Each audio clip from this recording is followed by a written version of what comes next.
So ఈరోజు మనం protection of children from sexual offences act మళ్ళీ ఎందుకు వార్తల్లోకి వచ్చిందో తెలుసుకుందాం. ఈ protection of children from sexual offences act 2012లో చేసింది. ఈ చట్టం యొక్క ఉద్దేశం ఏంటి అంటే మైనర్ పిల్లల్ని లైంగిక వేధింపుల నుంచి కాపాడడం. అయితే మనకి రీసెంట్గా సుప్రీంకోర్టు ఒక నోటీస్ ఇష్యూ చేయడం జరిగింది. దీనికి సంబంధించి ఏంటి అసలు ఆ నోటీసు అంటే, ఒక మహిళ ఒక మైనర్ బాలుని లైంగికంగా వేధించిన సందర్భంలో ఆమె తరఫున వాదించినటువంటి లాయర్ ఆర్గ్యుమెంట్ ఏంటంటే, ఈ protection of children from sexual offences యాక్ట్లో మనకి జాగ్రత్తగా గమనించినట్లయితే దీంట్లో ఉన్నటువంటి సెక్షన్స్ కనుక గమనిస్తే సెక్షన్ 3లో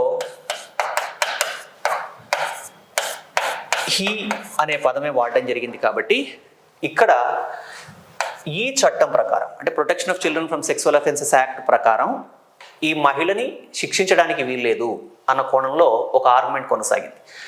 అయితే నిజంగా ఈ చట్టం జెండర్ స్పెసిఫికా అంటే ఇది కేవలం అంటే మహిళలకు మాత్రమే లేదా పిల్లలైన అంటే ఆడపిల్లలకు మాత్రమే రక్షణ కల్పిస్తుందా అన్న ప్రశ్న ఉత్పన్నమైంది.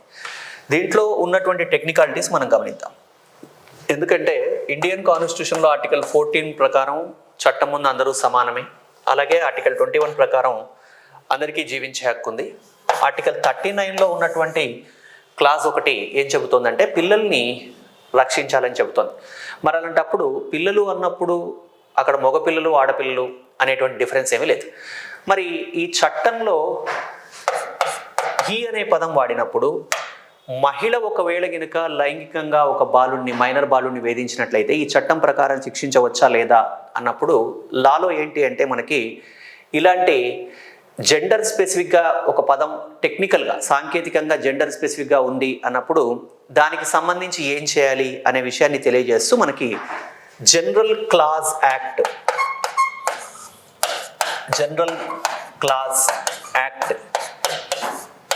1897 అని ఒక చట్టం ఉంది. ఈ జనరల్ క్లాజ్ యాక్ట్లో ఏంటి అంటే ఏదైనా ఒక విషయంలో ఒక వర్డ్ విషయంలో అంబిక్విటీ క్రియేట్ అయితే సందిగ్ధత క్రియేట్ అయితే దాన్ని రెఫర్ చేసి మనం తెలుసుకోవాల్సి ఉంటుంది.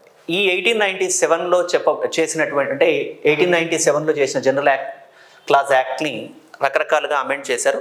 దీంట్లో ఉన్నటువంటి సెక్షన్స్ని మనం గమనిస్తే స్పెసిఫిక్గా సెక్షన్ 13 క్లాజ్ 1 ఏం చెబుతోంది అంటే ఇక్కడ బాధితులు అయినప్పుడు వాళ్ళు మగపిల్లలైనా ఆడపిల్లలైనా ఇద్దరికీ వర్తిస్తుందని చెబుతోంది ఒక ఎవిడెన్స్. అలాగే ఇంకా ఏంటి అంటే ఈ చర్చ వచ్చినప్పుడు మనకి 2 సందర్భాల్లో పార్లమెంట్లో కూడా దీని మీద ఒక చర్చ రావడం జరిగింది. దీనికి ప్రభుత్వం సమాధానం కూడా చెప్పడం జరిగిందండి. అంటే మనం కాన్షియస్గా అబ్జర్వ్ చేస్తే 2024లో 2024 డిసెంబర్ 20వ తారీఖున లోక్సభలో ప్రభుత్వం ఇక్కడ ఒక సమాధానం చెబుతూ protection of children from sexual offences యాక్ట్కి సంబంధించి సమాధానం చెబుతూ ఏం చెప్పడం జరిగింది అంటే ఈ యాక్ట్ జెండర్ న్యూట్రల్, ఇది ఎవరో ఒక జెండర్కి సంబంధించినటువంటి రక్షణ కల్పించేది కాదు, అందరికీ రక్షణ కల్పించేది అని చెప్పడం జరిగింది. అలాగే మరొక సందర్భంలో మనకి 2024లోనే కాదు అంతకుముందు కూడా 2019 ఫిబ్రవరి 7న ఇదేమో లోక్సభలో ఆన్సర్ చేశారు. ఇక్కడేమో 2019 ఫిబ్రవరి 7వ తారీఖున రాజ్యసభలో ఒక సమాధానం తెలియజేస్తూ ప్రభుత్వం ఏం చెప్పడం జరిగింది అంటే ఇది ఎలాంటి జెండర్ స్పెసిఫిక్ యాక్ట్ కాదని చెప్పడం జరిగింది. అసలు ఇలాంటి సమస్య ఎందుకు వచ్చింది మనకి అంటే బాధితుడు లేదా బాధితురాలు ఎవరైనా ఉండొచ్చు కదా, సెక్సువల్ అఫెన్స్ నుంచి ఎవరైనా రక్షించుకునే హక్కును కలిగి ఉన్నారు కదా అని అంటే దీని వెనుకాల మనం ఒక చిన్న నేపథ్యాన్ని గమనిస్తే ఐపీసీ సెక్షన్ ఉన్నప్పుడు ఐపీసీ 377ని Naz foundation versus government of India కేసులో సుప్రీంకోర్టు ఏం చేసింది అంటే డీక్రిమినలైజ్ చేసేసింది. అంటే హోమోసెక్సువాలిటీ క్రైమ్ కాదు అని చెప్పడం జరిగింది. డీక్రిమినలైజ్ చేసిన తర్వాత ఏమైంది మనకి రీఫార్మ్స్లో భాగంగా మనకి సంస్కరణలో భాగంగా ఏం చేశారు బిఎన్ఎస్ని తీసుకొచ్చారు. దేని ప్లేస్లో ఐపీసీ ప్లేస్లో. అయితే ఐపీసీ 377ని డీక్రిమినలైజ్ చేసిన తర్వాత మనకి గతంలో ఉన్నటువంటి ఐపీసీలో ఒక సెక్షన్ ఉండింది, అది ఐపీసీ 375. ఈ ఐపీసీ 375 ప్రకారం అత్యాచార బాధితులు మహిళలే అని జెండర్ స్పెసిఫిక్గా ఇండికేట్ చేస్తున్నటువంటి సెక్షను. ఈ ఐపీసీ 375ని మనం బిఎన్ఎస్లోకి మార్చిన తర్వాత బిఎన్ఎస్లో సెక్షన్ 63లో కూడా ఏమని ఉంది అంటే only women may be victims అని చెప్పడం జరిగింది. అంటే ఇక్కడ అత్యాచారం పురుషులు మహిళల మీద చేయడానికి అవకాశం ఉంది కాబట్టి ఆ కోణంలోనే చెప్పడం జరిగింది. ఐపీసీ 377ని డీక్రిమినలైజ్ చేసిన తర్వాత ఆ ప్లేస్లో ఇంకేది మనకి బిఎన్ఎస్లో లేకపోవడం, అలాగే ఐపీసీ 375ని రీప్లేస్ చేస్తూ వచ్చినటువంటి బిఎన్ఎస్ 63లో ఇక్కడ ఉమెన్ ప్రొటెక్షన్ కోసమే ఉండడం, ఈ నేపథ్యంలో మనకి ఇది జెండర్ స్పెసిఫికా, కేవలం బాధితులైనటువంటి అమ్మాయిలకు మాత్రమే protection of children from the sexual offences act రక్షణ కల్పిస్తుందా అనే ప్రశ్న ఉత్పన్నమైన నేపథ్యంలో ఇవన్నీ చర్చకు వచ్చాయి.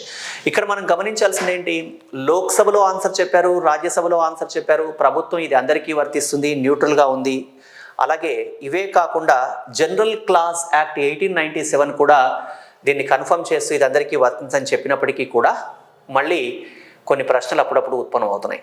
దీన్ని మనం ఎలా అర్థం చేసుకోవాలి అని అంటే, ఇప్పుడు మారుతున్నటువంటి సమాజంలో ఊహించని పరిస్థితులు ఉత్పన్నం అవుతున్న నేపథ్యంలో చట్టాన్ని ఇంకా సున్నితత్వంగా తీసుకొచ్చి, అంటే దాన్ని సవరించి స్పెసిఫిక్గా అందరికీ రక్షణ కల్పించేలాగా ఈ విషయాలన్నీ కూడా చట్టంలో రాయవలసినటువంటి అవసరం ఉంది.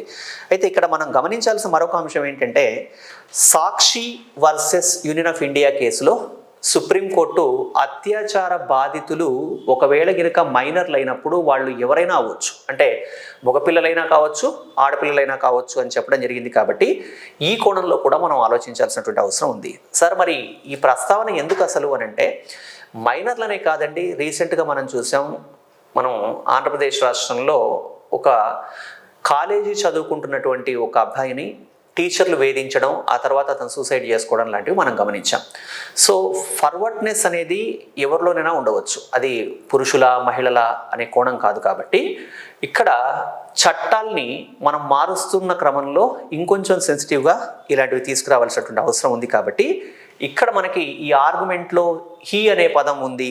అంటే ఇక్కడ మనం గమనించాల్సింది ఏంటి, protection of childrens from sexual offences యాక్ట్లో మనకి స్పెసిఫిక్గా ఉన్నటువంటి సెక్షన్ గమనిస్తే సెక్షన్ 3లో హీ అనే ఒక పదం ఉందన్న కారణం చేత తప్పు చేసిన వాళ్ళు ఎస్కేప్ అవడం లేదా ఎస్కేప్ అవడానికి ప్రయత్నించడం అనేది సముచితం కాదు. కాబట్టి ఈ సెన్సిటివ్ నేచర్లో దీన్ని అర్థం చేసుకోవాలి.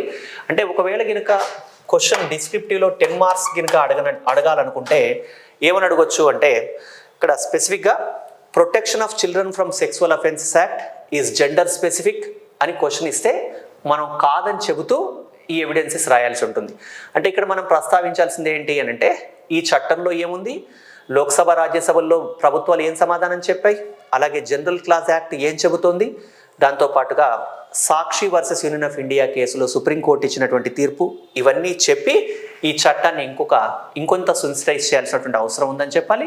అలాగే ఈ సమస్య ఉత్పన్నం అవడానికి కారణమైనటువంటి మరొక సందర్భాన్ని ప్రస్తావిస్తూ ఐపీసీ 377ని డీక్రిమినలైజ్ చేసిన తర్వాత నాజ్ ఫౌండేషన్ కేసులో చెప్పబడ్డ విషయాల్ని కూడా ఇక్కడ మనం ప్రస్తావిస్తూ ఎందుకు బిఎన్ఎస్ సెక్షన్ 63 క్రిటిసైజ్ అయింది అంటే ఎందుకు విమర్శకు గురైందో కూడా చెప్పాలి.